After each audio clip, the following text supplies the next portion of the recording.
Salam jumpa lagi kita di podcast berikutnya. Selamat datang Pak Alexandro Rey, selamat pagi Pak Rinto Setiawan, Ya, dan pagi selamat Pak. siang juga untuk Pak Awan. Hari ini kita akan membahas topik SDA versus kontribusi terhadap APBN ya. Ya, Eh, Pertama, saya akan memberikan kesempatan kepada Pak Rinto untuk membagikan materinya. Silakan Pak Rinto. ya. Terima kasih Pak Sujono. Sukses.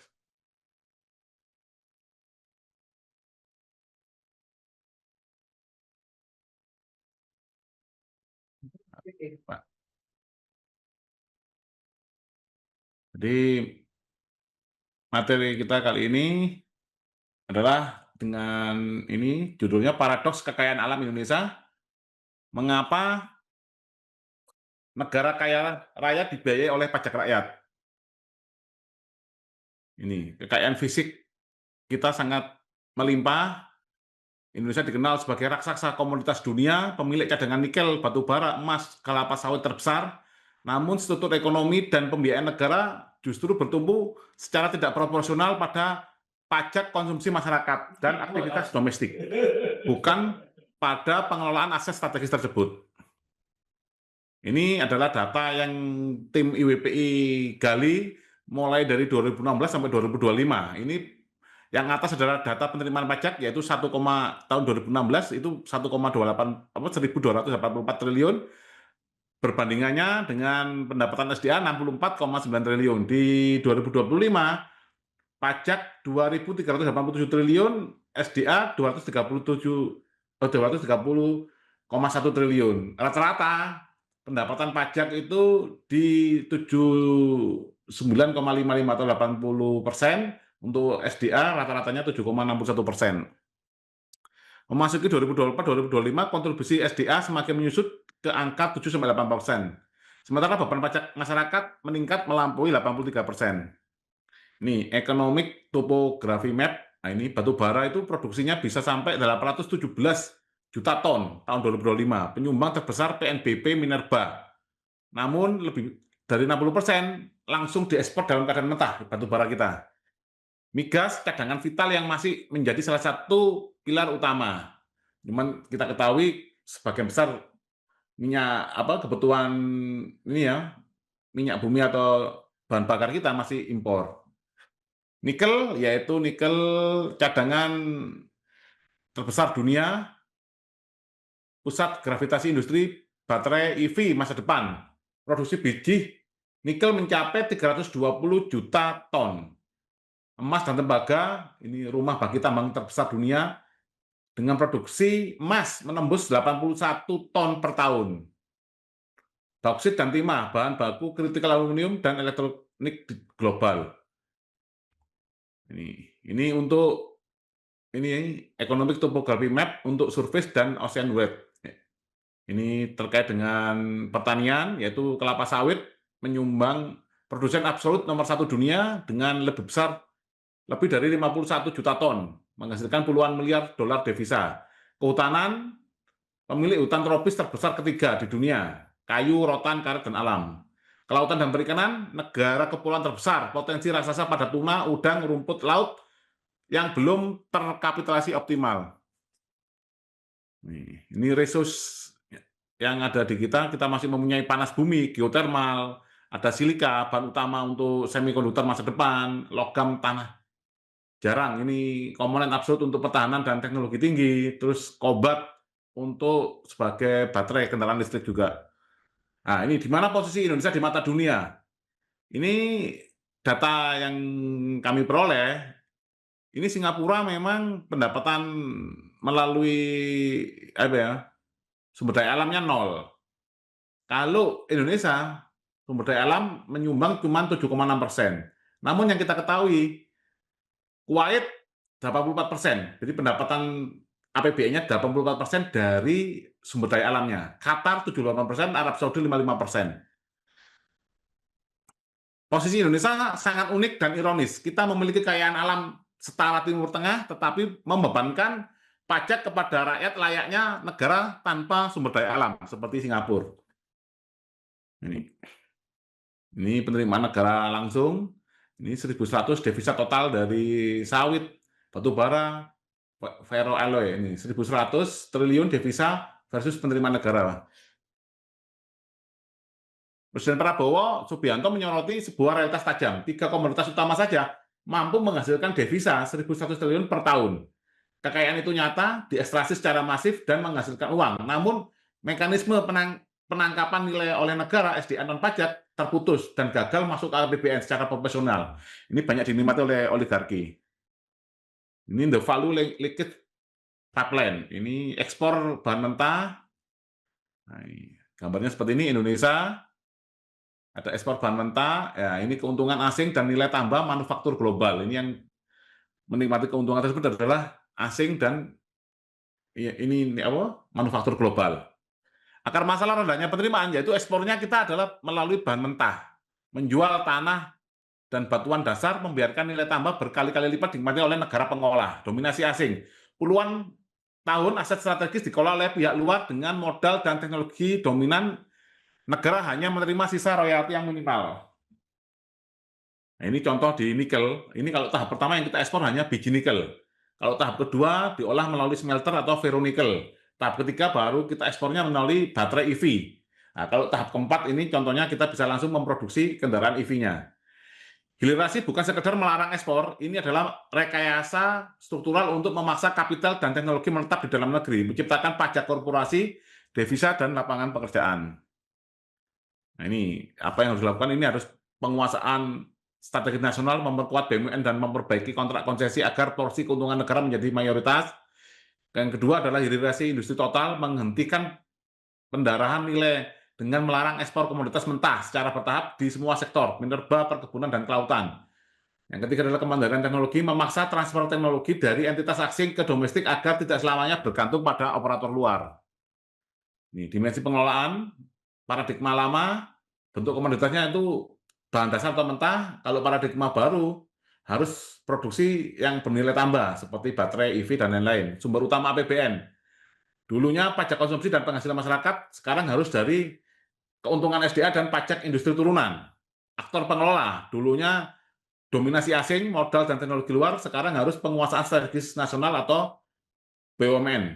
Penerimaan negara, royalti, dan bagi hasil minimal hanya lebih kecil dari 10%, paradigma baru, nilai tambah ekonomi, devisa ekstra, pajak korporasi berkelanjutan. Ini mengembalikan kekayaan untuk kesejahteraan. Kekayaan alam Indonesia harus dikembalikan ke fungsinya yang sejati, yaitu sebagai tulang punggung utama pembangunan nasional dan kesejahteraan rakyat. Dengan penguasaan mandiri dan hilirisasi agresif, negara dapat melipat gandakan penerimaan dari SDA sehingga ketergantungan yang membebani rakyat melalui pajak dapat segera diakhiri.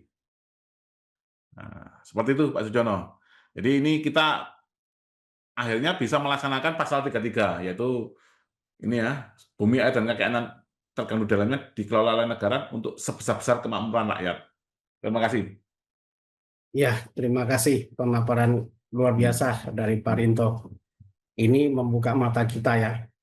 Paradoks negeri Konoha. Ya. Berlimpah SDA, tetapi pajak 80% dibayar oleh masyarakat. Ini ibaratnya tikus mati di dalam lumbung. Ya. Ya kan? Ini kita akan menanyakan kepada Pak Rey ini, paradoks negeri kita ini, di mana kekayaan sumber daya alam yang begitu berlimpah tidak mampu dinikmati oleh rakyat Indonesia melalui APBN. Jadi APBN kita ini kan 80% mengandalkan dari masyarakat, ya. Saya ingin minta pendapat Pak Rey dari segi fiskal ya, perpajakan tentang kebijakan ini. Apa yang harus kita lakukan sehingga SDA ini berkontribusi lebih besar terhadap APBN kita?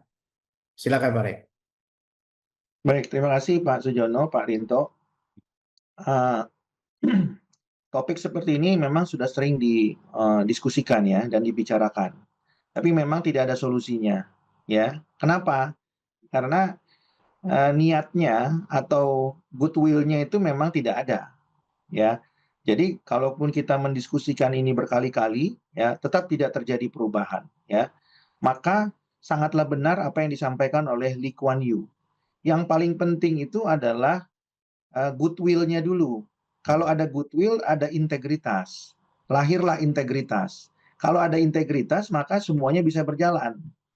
Nah, sehebat apapun rencana kita ya untuk menjadikan SDA ini sebagai backbone kesejahteraan rakyat, itu akan sulit realisasi. Kenapa? Karena mindset kita adalah bagaimana memperkaya diri sendiri, bukan memperkaya bangsa ini. Itulah perbedaan yang sangat signifikan begitu ya. Kalau Lee Kuan Yew bisa memajukan Singapura ya dengan SDM-nya, kenapa Indonesia tidak bisa maju dengan SDA-nya? Ya, ini kan pertanyaan yang sangat ironis gitu ya. Kalau andai kata Lee Kuan Yew itu dipindahkan ke Indonesia, saya nggak bisa bayangkan ke Indonesia itu seperti apa sejahteranya. Karena Singapura nggak punya apa-apa, kan begitu ya. Nah, bahkan Singapura itu bisa tanda petik mengontrol negara-negara tetangga, termasuk Indonesia, begitu ya. Ya, ada yang mengatakan pernah Pak Sujono, Pak Rinto, katanya Singapura itu hidup dari orang-orang Indonesia. Singapura itu hidup dari uang-uang orang Indonesia. Kan begitu. Tapi pertanyaannya begini, kenapa orang Indonesia menaruh uangnya di Singapura? Kenapa nggak di Indonesia? Itu artinya regulasi kita, iklim usaha kita, itu kan memang tidak kondusif. Ya, itu yang harus dibenahi kan terlebih dahulu supaya kemudian Indonesia itu menjadi tempat yang sangat kondusif, yang para pelaku usahanya, pebisnisnya memutuskan untuk menempatkan dananya, usahanya di Indonesia. Ya, nah yang saya mau tekankan sekali lagi adalah kenapa Singapura bisa, Indonesia tidak bisa. Ya, kalau kalau mengenai statistik yang Pak Rinto sampaikan tadi, SDA versus SDM, itu sudah kita akui bahwa negara makmur dan sejahtera itu pasti karena SDA-nya. Sama seperti negara-negara Middle East atau Timur Tengah. Ya, mereka hidup bukan dari pajak rakyatnya, tapi memang dari sumber daya alamnya. Sehingga mereka nggak butuh lagi pajak dari rakyatnya, Pak Sujono, Pak Rinto. Ya, tapi kan harus dikelola dengan benar, ya, sehingga rakyat itu bisa menikmati. Pengelolaan dengan benar itu tentunya dari mana? Ya, dari integritas dan goodwill tadi. Ya, kalau kita nggak punya integritas, nggak punya goodwill, maka kita tidak akan bisa melakukan perubahan. Mindset itu muncul karena kita punya integritas. Integritas itu muncul karena kita punya goodwill. Nah, mindset kita selama ini adalah kenapa harus memikirkan bangsa? Pentingkan diri kita. Kenapa kita memikirkan negara? Yang penting kan diri kita. Nah, pertanyaannya siapa itu yang ngomong? Ya, yang ngomong itu kan bisa macam-macam ya. Bisa penguasa, ya, bisa pengusaha, ya, siapapun bisa mengatakan itu. Nah, mindset itulah yang menurut saya harus diubah dari sejak dini. Karena kalau tidak, sampai generasi kapanpun Pak Sujono dan Pak Rinto itu tidak akan ada perubahan, ya. Nah, tentunya mindset itu harus didukung dengan apa? Ya, dengan lingkungan yang kondusif. Lingkungan yang apa? Salah satunya adalah lingkungan hukum yang berkeadilan, ya, regulasi yang berkeadilan, penegakan hukum yang berkeadilan, ya. Ditambah lagi dengan apa? Dengan lingkungan usaha yang tentunya sangat kondusif mendukung bagi para pelaku usaha. Jadi semuanya itu harus digunakan sebagai support system, ya, support system yang kemudian pada akhirnya menjadikan mindset itu bisa terrealisasi atau bisa terbentuk, ya. Nah, jadi kalau kita bicara secara statistik, apa yang disampaikan oleh Pak Rinto tadi itu tidak bisa dibantahkan. Tapi faktanya kita tetap masih miskin.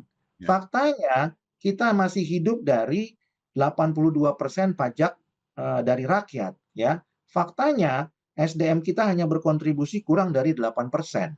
Ya, padahal kita lebih kaya dari Singapura, mungkin lebih kaya dari Malaysia, mungkin lebih kaya dari Thailand, mungkin lebih kaya dari Vietnam. Ya, yang sekarang mungkin Vietnam lebih sangat agresif gitu ya dalam perkembangannya sekarang ini. Nah, itu semuanya menurut saya harus dimulai dari manusianya. Ya, kalau manusianya sudah benar, sudah punya goodwill yang baik, punya integritas, maka mindsetnya akan terbentuk ya. Dan PR yang paling besar Pak Sujono dan Pak Rinto menurut saya tadi, bisa nggak kita merubah mindset? Kenapa saya harus mensejahterakan bangsa ini? Hmm. Ya, itu banyak sekali pertanyaan. Bahkan pengusaha-pengusaha muda mengatakan begitu. Ya, sederhananya begini Pak Sujono, Pak Rinto, mereka mengatakan gini, emang gue pikirin negara ini. Yang penting kan bisnis gue lancar. Ya. Kurang lebih begitulah kalau mau disederhanakan. Pemerintah juga nggak mikirin gue, ya kan? Ngapain gue mikirin pemerintah? Ya. Ya, kalau gue perlu sama pemerintah, ya udah, gue lakukan semua upaya. Ya, upaya itu terserah, mau legal mau ilegal, yang penting semua upaya. Kan begitu. Tapi setelah gue nggak butuh pemerintah, ya sudah selesai, gue nikmatin aja.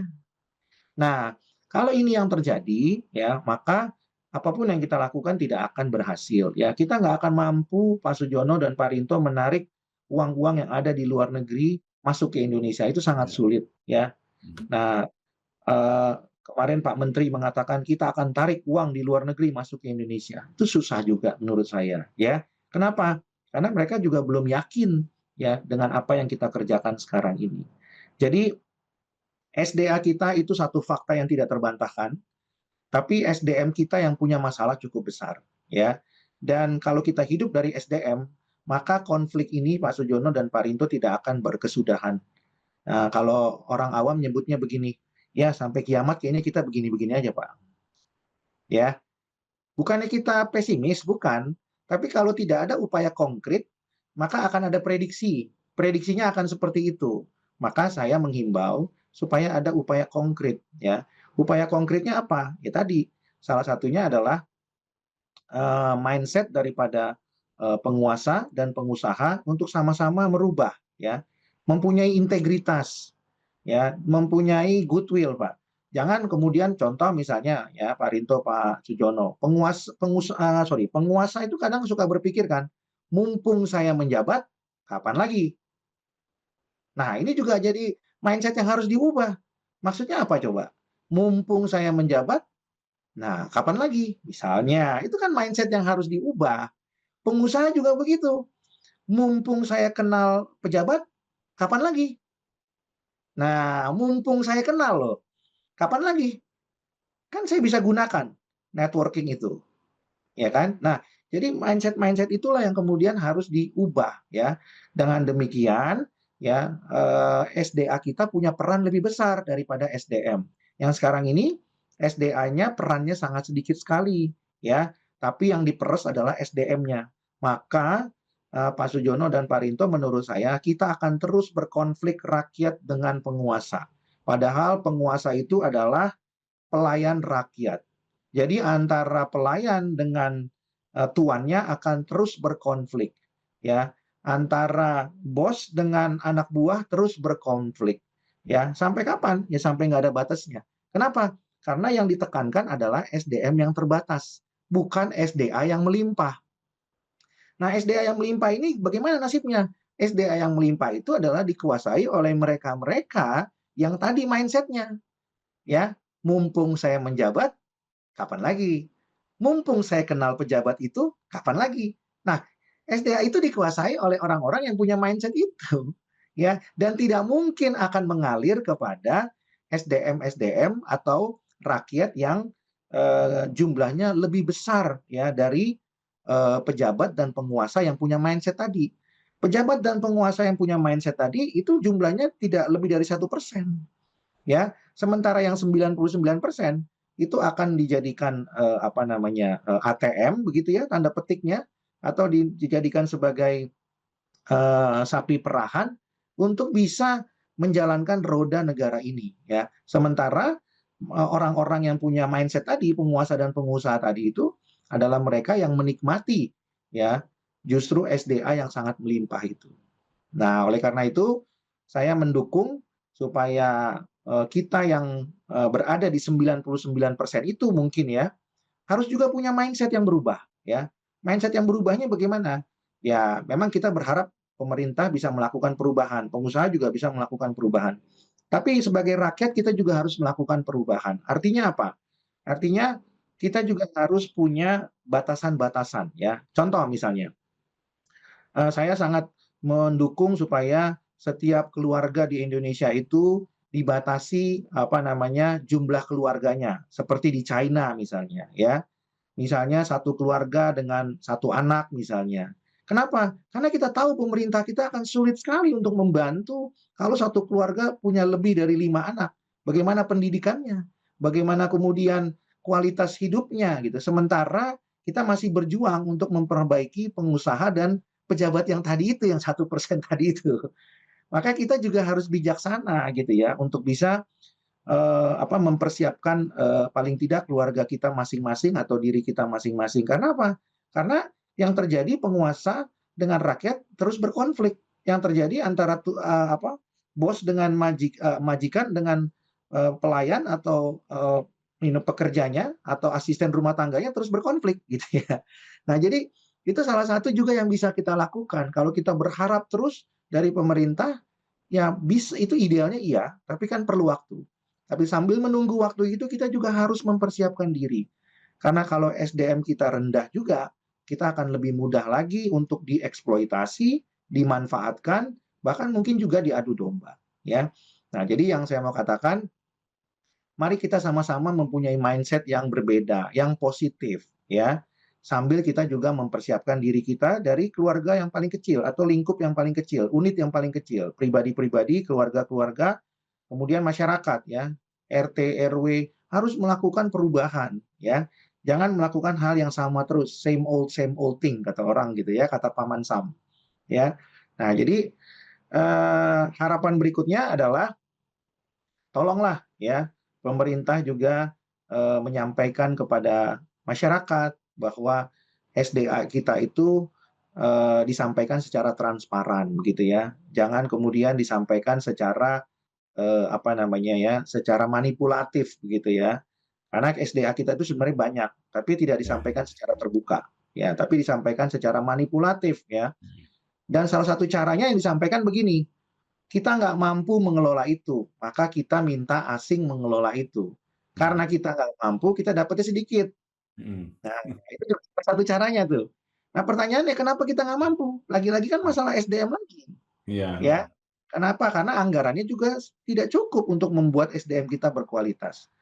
Nah, kalau SDM-nya tidak berkualitas, kenapa tidak dibuat program? Misalnya, satu keluarga, satu anak misalnya, supaya pemerintah bisa memberikan pendidikan yang berkualitas. Ya, nah itu hubungan kausalitas lah ya, satu dengan yang lainnya. Ya, jadi mungkin itu yang saya bisa sampaikan. Dan ada banyak lagi upaya-upaya konkret yang mungkin kita bisa diskusikan dengan podcast yang lain atau dengan acara yang lain. Demikian Pak Sujono atau Pak Rinto. Ya, terima kasih Pak Redi atas semua penjelasan yang sangat terperinci. Sebelum kita tutup ini, saya minggu lalu itu ikut dalam grup Pak Awan. Jadi ada satu peserta menanyakan kepada saya tentang kurs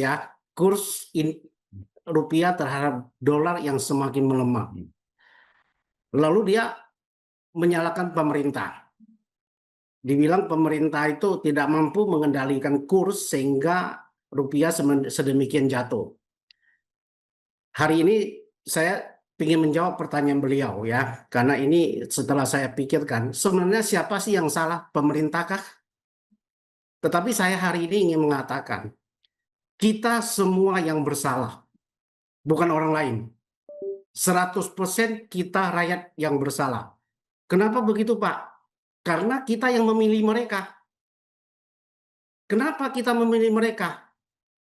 Ya mungkin ada yang karena motivasi ekonomi, dikasih bansos, dikasih uang, dan itu ditukar dengan penderitaan 5 tahun. Karena menukar itu. Tetapi kita tidak bisa menuduh orang lain. Kalau kita mendapat pemerintahan yang tidak beres, jelek, itu bukan semata-mata kesalahan mereka. Satu telunjuk kita tunjuk ke orang lain, 4 jari itu menunjuk diri kita sendiri. Ya, jadi kalau mau kita memperbaiki, setiap rakyat memperbaiki diri sendiri.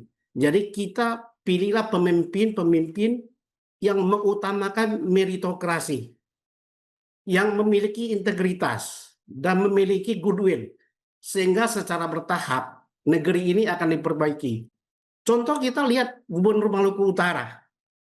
Dia adalah minoritas, double minoritas, seorang Chinese dan Kristen, dan dia bisa memenangkan di dalam pemilihan di Gubernur Maluku Utara sana.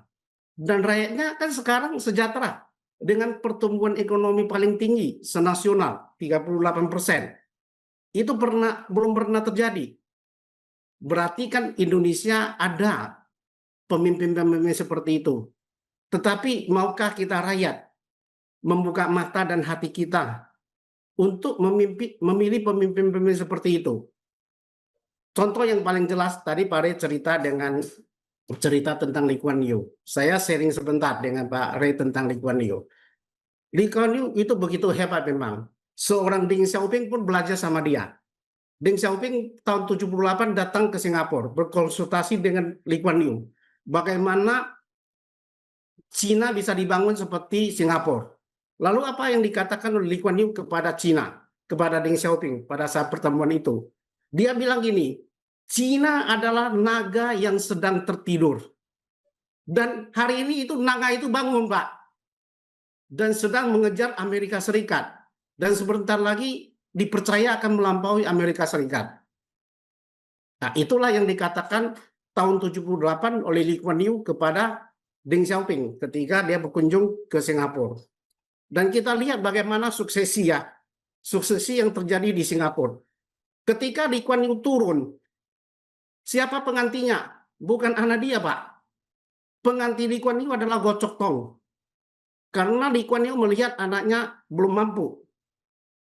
Nah, kalau di negeri Konoha kan tidak mampu pun disorong-sorong kan? Betul? Supaya dipilih. Begitulah seorang Lee Kuan Yew menunjukkan kualitas dia sebagai pemimpin yang sangat bagus. Artinya apa? Dia mengutamakan kepentingan nasional di atas kepentingan pribadi dan keluarga dia.